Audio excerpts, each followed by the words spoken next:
Here, Demokritos. Cassandra! What have you brought me? So, I found Zeno's paradox. You did? And what did you think of it? The tortoise arrives at a point. Achilles, who is chasing it, runs after him. But after Achilles arrives at the same point, the tortoise has moved on.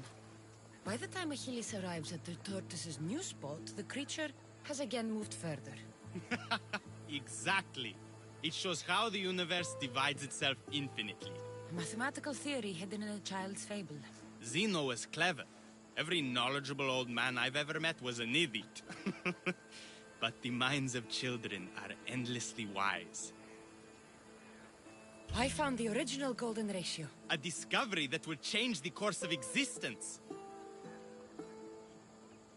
At first, I didn't think I saw anything special about it, but the sides of this diagram aren't even. The side marked A is almost half of the side marked B. Almost, but not quite. A and B are to A as A is to B. So how can this theory be used? Used? It isn't used, only observed. It is the divine balance occurring naturally in the most measurably beautiful places in the world. It is everywhere. And nowhere. It took some doing, but I found the Pythagorean theorem.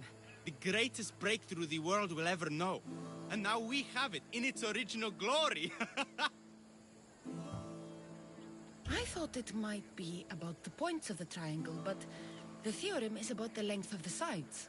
Astute! You're wiser than you put on. The two shorter sides squared, when added together, are equal to the square of the hypotenuse. That was a lot to take in. But I think I found everything. You did. And with this, I can finally form my grand theory. The theory that simultaneously divides and unites all the universe. What is this theory? Using the theorems as evidence, I intend to prove that the universe is divisible into infinitely smaller parts. As we break reality down, the parts shrink, and the space between them grows. Once you prove your theory, what will you do with it? Although I aim to prove that the universe is divisible, I hope that the theory can be used to unite people.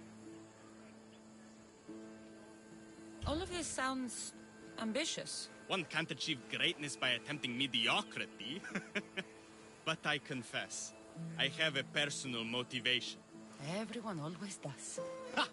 In another life, you would have made a fine student. When I was a student, I loved a poet. But I was so consumed by study, I never told her. I hope to use these theorems to show her my poetry. And maybe to win her heart. If that's what you want to do, let's do it. What? Right now? You missed your chance to tell her once, Demokritos. There's no point in missing it again. Let's go. You're right. This time I will do it properly. I never would have guessed you were a lover. Well, I wasn't. My theory that all atoms exist with a great void between them is simply like the life I've lived. But not anymore. Now you're filling that void. Maybe. Maybe what fills the void and what draws us together is love. Save that line for the poet, Demokritos. It's a good one. You think so? All right, I will.